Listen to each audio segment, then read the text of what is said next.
right, so I'm going to take you through the curriculum, run you through the chapters and lessons in this course, show you what I've got in store for you as a student. Yeah, we got a lot to get through because this is a pretty big course actually, 15 chapters in total. Before getting into the nitty-gritty, I lay out all of my resources for you. These include a curated list of online resources and exclusive downloads that you're not going to find anywhere else, and those are things that I've actually put together for this course especially. We've got YouTube channels that you can go and check out straight away. We've got websites that are great drawing resources for you, and we've got books that you can look into further, the books that I have consulted and referred to in the making of this course so that you can do some further reading. So this is actually what the lesson structure looks like. So we've got useful books and resources. We've got what is animation, the context that I was talking about. There's 6 different types of animation. Just need to get everyone on the same page. The limits of frame-by-frame animation and how we can actually we can compensate for the limits of frame-by-frame by bringing in other types of animation.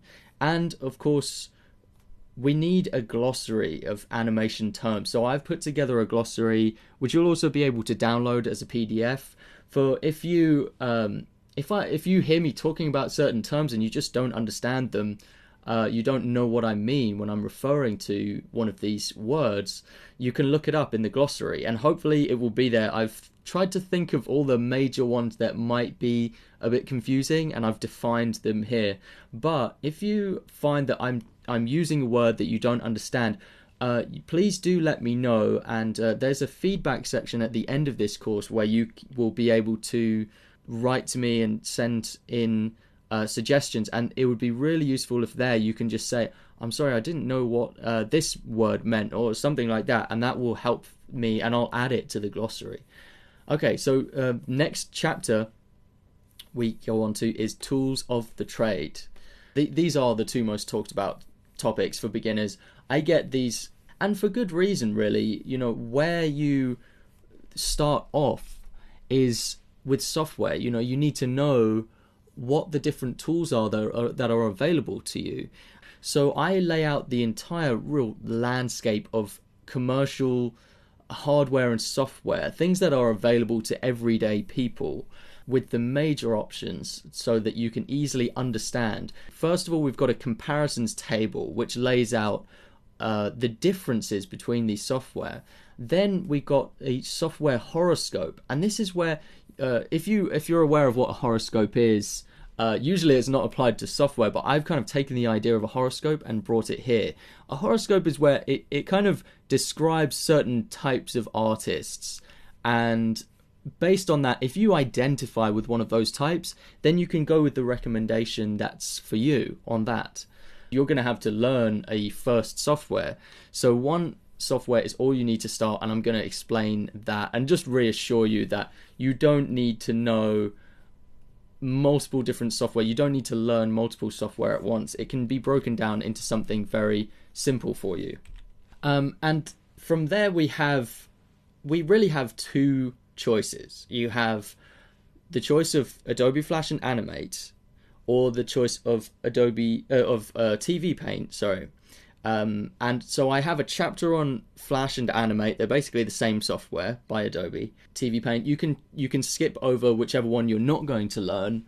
And you might be thinking here, well, what if I choose a different software? What if I choose Blender? Or what if I choose OpenTunes? Well, that's okay, because you know, I'm unable to teach every software. If you think about it, that just wouldn't be practical for me. So I'm going to teach these 2 software because I know them like the back of my hand. But for the other software, I link to external learning resources that you have online, and these are good resources. They're often verified, often they're backed by the creators of the software themselves. So it just means that you're not going to have it in this course itself. You just follow the link, and there is a complete list of learning resources for you for whatever software you choose. I also kind of show that each software in 2D animation has the same universal features at their core. So you can follow along with later tutorials in any standard animation software.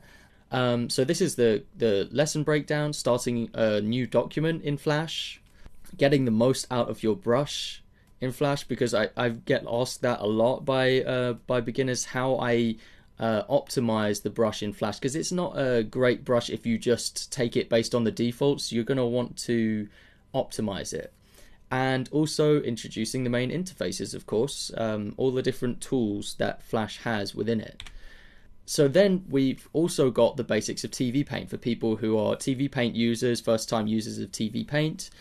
And this is just a full introduction of how TV Paint works. I've broken it into more steps for this one because it is considered a slightly more advanced software than Flash. So this is the breakdown of the TV Paint chapter. So we've got interface and shortcuts, brushes and tools, customizing your brush. It's got a great custom brush feature, adding textures. You see, these kind of ones are a little bit more unique to TV Paint, adding textures and customizing your brush. I go into more unique features, as well as how you can actually do things in TV Paint like motion tweening that most people don't assume TV Paint is able to do. I wanted to go into the hidden power of TV Paint. So repeating actions. This one is really exciting for you guys who have TV Paint. You're going to want to know about this this episode, because I kind of reveal the hidden power behind TV Paint's repeat actions function. I find that most software has like a special feature. In Flash, it's definitely like the symbols and the ease of use with the symbols and the library. With TV Paint, it's repeating actions. So before we start learning to animate, I just wanted to teach you some core drawing concepts which will help you draw from imagination. Now, I could have made this really bulky, this section, and weighed you down with loads of drawing theory and things, and basically gone into a whole different online course. But I know that you're here primarily to animate. So I just keep it to the things that I feel you really need to know. Those lessons, the real core that I think are so important is perspective. It's incredibly important. That's why it's actually split into 3 different sub-lectures, which are quite extensive.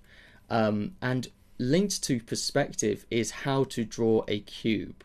Very important. And I feel like that underpins so much about animation. If you can draw a cube, you can draw a lot of things. And then also how to draw people from the imagination. That's a 2-part lecture series, and it shows you how even if all you can draw is a stick figure, you can build out from there and draw full body characters. An introduction to the principles. Now really, I don't want to make too much of this theoretical in this course, so I just have the one lesson on this, and it's just a very quick recap on what the principles are. But really what you're going to see is the way you learn the principles is not by just understanding how they're defined. That's good for setting the stage, but you're going to want to have practical experience in these 12 principles, and that's what the lessons do. So moving on to the lessons, we have swarm animation as our first lesson, and this is a pretty unique lesson that I love teaching new students, and I don't know many other teachers who teach this one. It's even before the bouncing ball, I have this swarm animation, and it gradually teaches you a lot of important animation principles. But it's also one that builds your confidence very fast, because you'll be able to make your own swarm very quickly without having a lot of background experience in drawing either. It's like all you have to draw is dots. You just draw little dots and you can link them up to make a swarm. It's a fantastic exercise. Builds a lot of confidence. These are some of the lesson titles, so that you can see how to use onion skin. Very important. Creating a moving particle. You know, we're starting off by creating motion, which is really exciting. Varied spacing with slow in, slow out. You can see here we're starting to bring in principles of animation. Adding a motion streak. That's a really nice way to make your animation look a lot better. It's a very quick thing you can do to make it look more appealing. Secondary action, again, so here we're being acquainted with the principles of animation, but in a practical environment where you're actually applying the theory. Then also some more software things like how to encode your animation. A lot of people don't even know what encoding is, and it's just an important technical thing that you need to know if you're going to share your animations online.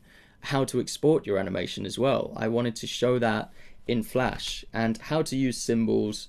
A really cool part of Adobe Flash is just using symbols. So I wanted to show you that and how to make the most of symbols. And actually, you can take this swarm exercise and put it into a symbol and do some really exciting things with it. So I'm really proud of that lesson. It's a great little exercise. Then we move on to the bouncing ball. We start by introducing gravity. You know, everything on the surface of the earth is affected by gravity. So, you know, that's a really important thing to understand once you get an understanding of gravity. We explain the different things behind the bouncing ball and build it up in layers. So you are introduced at one thing at a time. We've got extra time-lapse footage of me actually making the bouncing ball, which you can just see for the process. Setting the trajectory. This is where a lot of instructors start. You see, they don't actually have these first steps. So I'm trying to outdo everyone else here and just add in some extra value for you. Timing the keyframes, in-betweening, making adjustments, editing multiple frames at once. This is a nice little hack that you have in most animation softwares, but especially in Flash and TV Paint. They have some nice features for how to edit multiple frames at once and save you a bunch of time. Adding a tail, this is like a bonus. This is like a way that you can develop it further and make your bouncing ball look even nicer. And then we get really advanced all of a sudden, how to animate in 3D perspective. So it's still 2D animation, but it's giving the illusion of 3D motion. And I start to show you how you can do that. I kind of demonstrate it in a 3D bouncing ball for you so you can see what is possible with animation, with 2D animation. Okay, then this is a pretty big jump up. I wanted to have the walk cycle in here, especially because, again, it's one of those things that is so important to animators, for animators to learn. It's where you start to learn about animation loops and how to kind of repeat the same cycle in a loop. But don't be fooled, this is not an easy thing to do. To animate a walk cycle, it actually has some very advanced concepts in here, but I want to break it down for you to show you that even something as difficult as a walk cycle is very possible if you take the right steps and you build it up in layers. So we actually start off this with a very simplified walk cycle so that you can understand it without having to worry too much about human anatomy. So we start off with a robot, and this makes it a lot easier to learn the principles. Then we build it up into a full body legs walk without the arms. You see how we break it down into steps for you. And then, we add the arms later. And then I do the same thing as before with the bouncing ball. I just kick it up to another level by animating a walk cycle at a 3D angle. And I don't expect you to necessarily follow along with me with this 3D one. It's more for you to just see and to understand, because later on when you make your own animated stories, you're going to want to be able to draw things and animate things at a 3D angle, an irregular angle for your shots. So it's just important to see how you're able to do that. And also to take a walk cycle that's kind of stationary on one spot and have it moving in a direction. So I just show you a technique for that, which makes it a lot easier and look a lot better. Turn and aim. This is one of the exercises I've been most excited to show you. It's what is created the front cover of this course that you'll have seen. So yeah, we're getting into proper character animation for the first time. And this example really simulates a typical small clip that you might need to create in your animated film. If you think about it, an animated film is made up of lots of little clips, shown in sequence. And this is an example of one of those clips that you might have, maybe to start off your action scene or something. And I show you the tips and tricks that you can work into your animation performance to make it look much better. I also demonstrate how manipulating the timing and spacing between key poses can produce very different results. Now, timing and spacing, I've noticed that timing and spacing is one of those hang-ups that a lot of learning animators have. They don't quite understand it, and they don't know how to utilize their timing and spacing correctly. So to start off this, I have a very deep focus, like we go very deep into using timing and spacing by using in-betweens, and I explain how in-betweens you can manipulate the timing and spacing just with your in-betweens, adding extra keys and breakdowns. This is what's going to take your animation from a very basic, boring animation to something that's really nuanced and advanced and multi-layered with subtlety and detail. So we're really stepping it up to another level with this demo here.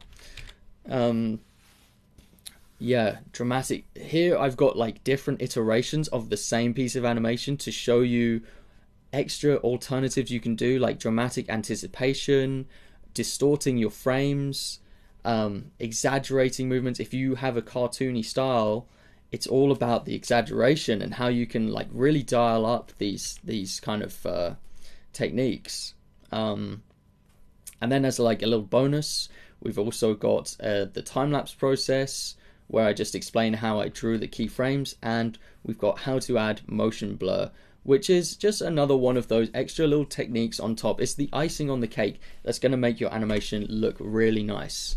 Okay, now we move on, because we've done 4 different demos there, animation demos. So by the end of that section, that phase of this course, you're going to have 4 different animations under your belt that are to call your own, that are yours.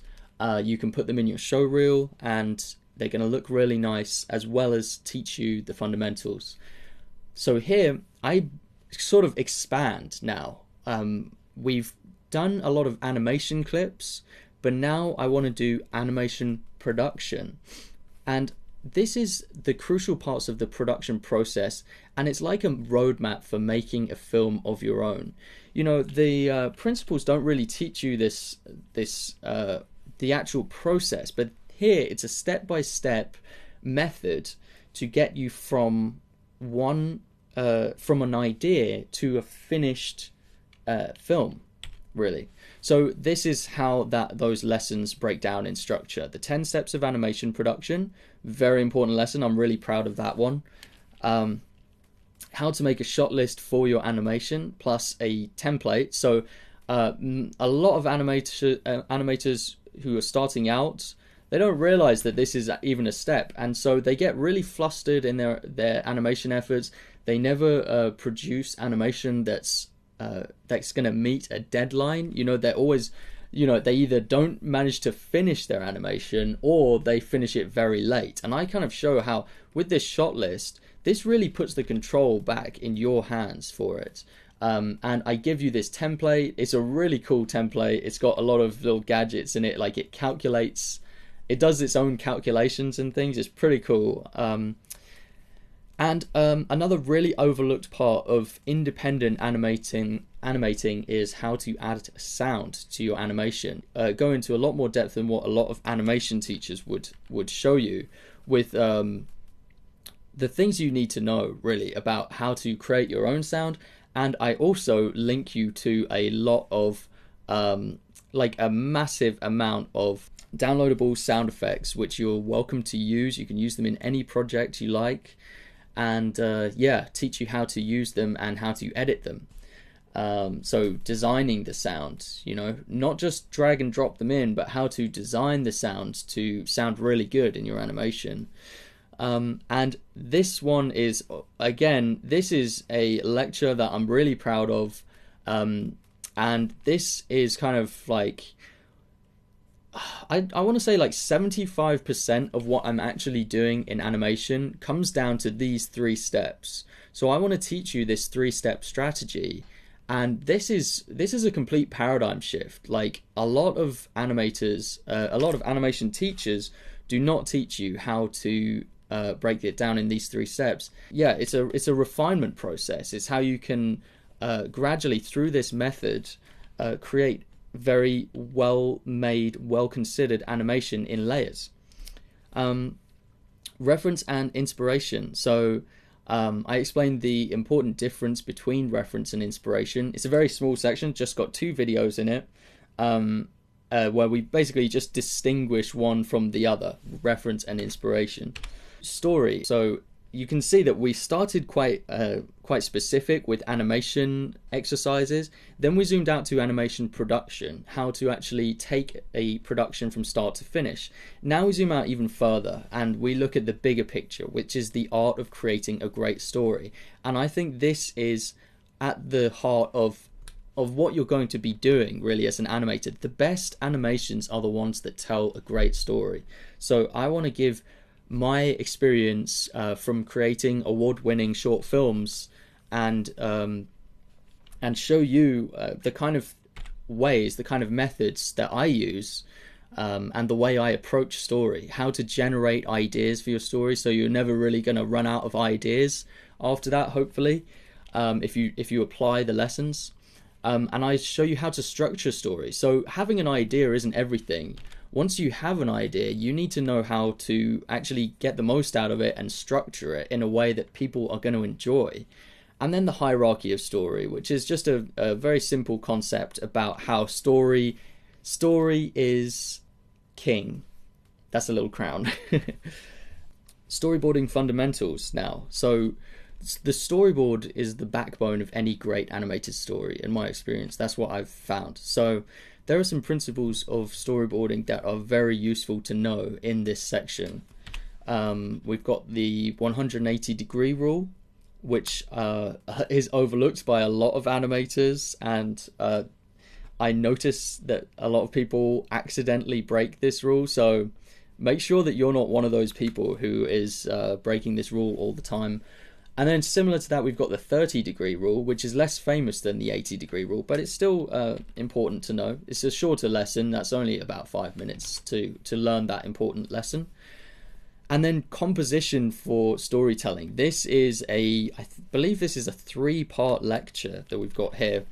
And I really want to show you the ideas and principles for this so that you can create great compositions. I kind of feel like with making an animated scene, composition is like half the battle. Like, once you've got a great composition, that's half of the battle right there, and people are gonna respond on a kind of psychological level to the composition that you use. And then we've got montage theory. This is actually an editing principle, but as an animator and someone who's going to make their own independent animations, your own films by yourself, this is important to learn, learning editing principles. So I would recommend you watch that one.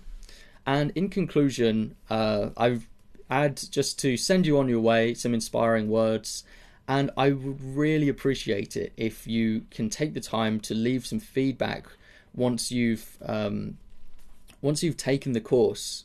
Leave some feedback in this section for me, because it helps me. First of all, if you leave a testimonial, which is basically just you saying this course is legit, it helped me. If you give some words like that, it really helps to encourage others to take this course. If you do leave a testimonial, please leave also a link to your social media, because it's just a way that I can also promote you and give a face to the words, but I can also send some promotion back your way and maybe give you some extra followers if you'd like that. I mean, I think most people do want extra followers, so do leave your social media and your name by your feedback and your testimonial.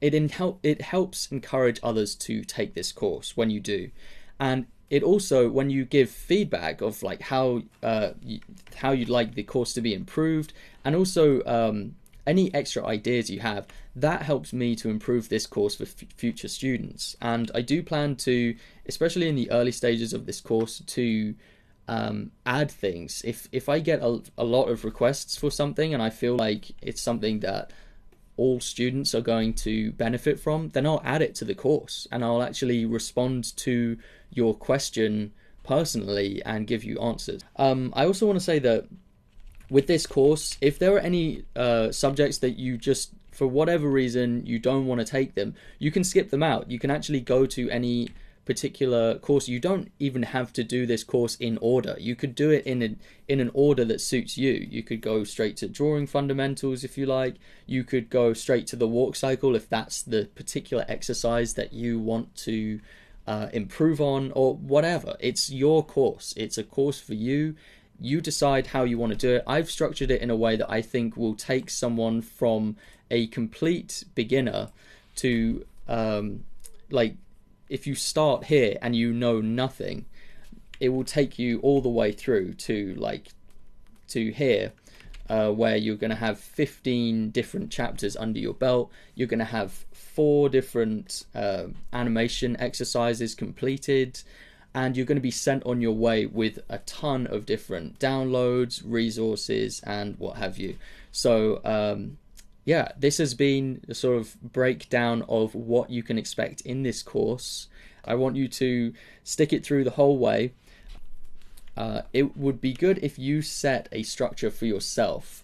I think binge watching is one way of going about it. You can binge watch all the episodes in like very quick amount of time, and that might be good for some people, but I think for others, you're going to want to kind of stagger it. Maybe set yourself one chapter per week, or one chapter per month, even if you don't have a lot of time to do this. And that's going to mean that if you set that time aside, you're more likely to develop it as a routine, as a habit, and you'll actually get to the end of it and you won't burn out halfway. So yeah, that's all I want to say for the curriculum. I hope you enjoy the course.